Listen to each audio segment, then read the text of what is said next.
Hello, wonderful Herbal Elementary students of second grade.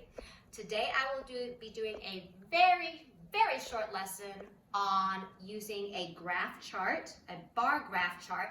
So I happen to have one here that magically appeared in my hands.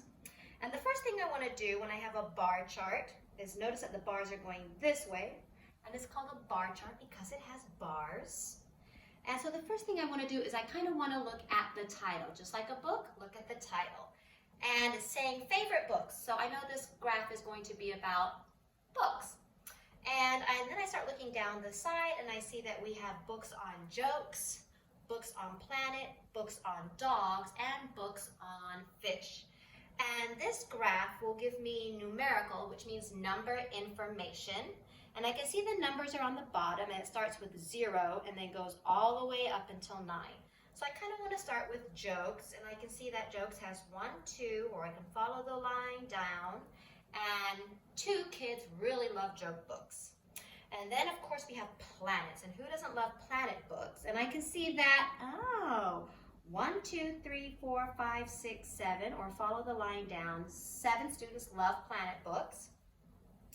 Dogs, I can see 1, 2, 3, 4, 5 kids love dog books. And then I can see fish, 1, 2, 3, 4, 5, 6, 7, 8, or follow the line down, 8 students love fishy books. Now, the graph gives us information. Cool.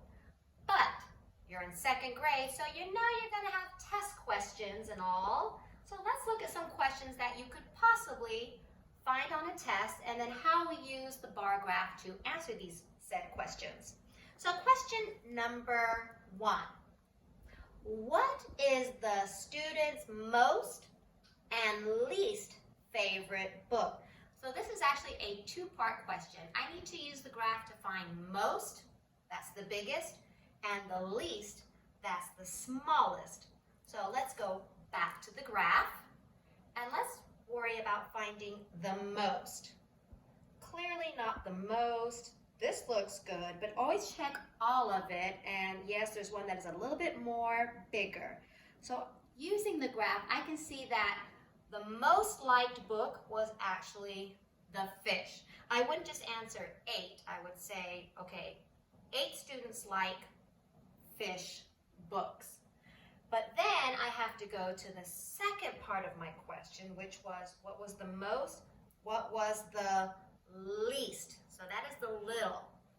So let's go back to the graph, our information, smallest, right here. This is a close one, but this is absolutely the smallest. I know this was the least.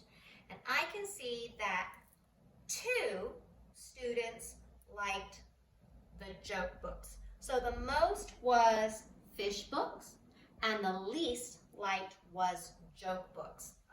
Great using that bar graph. Let's go back to questions. Next question. How many students liked animal books? Now this is kind of tricky. I have to keep in mind animal books. So let's go back to the graph, which gives us numerical information.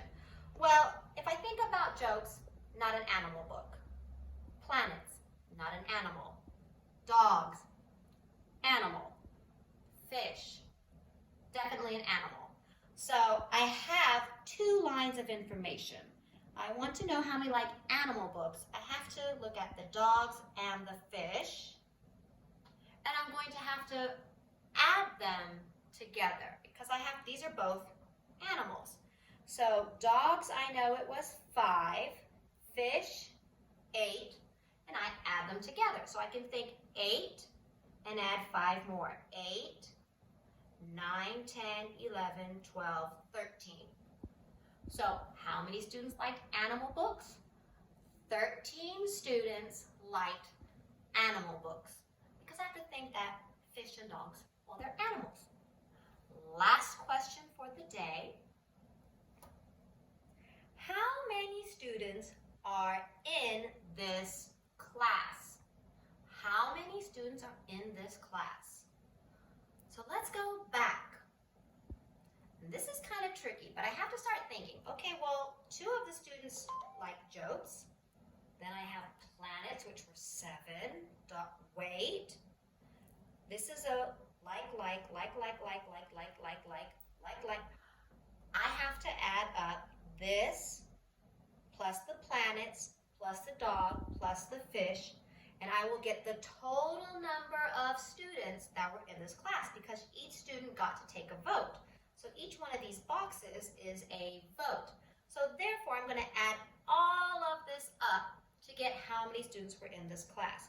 So I'm going to kind of start with the biggest number, 8. And I'm lazy, so I'm going to add 8 with the 2. That makes a group of 10. So 10 plus a 7, which would be 17.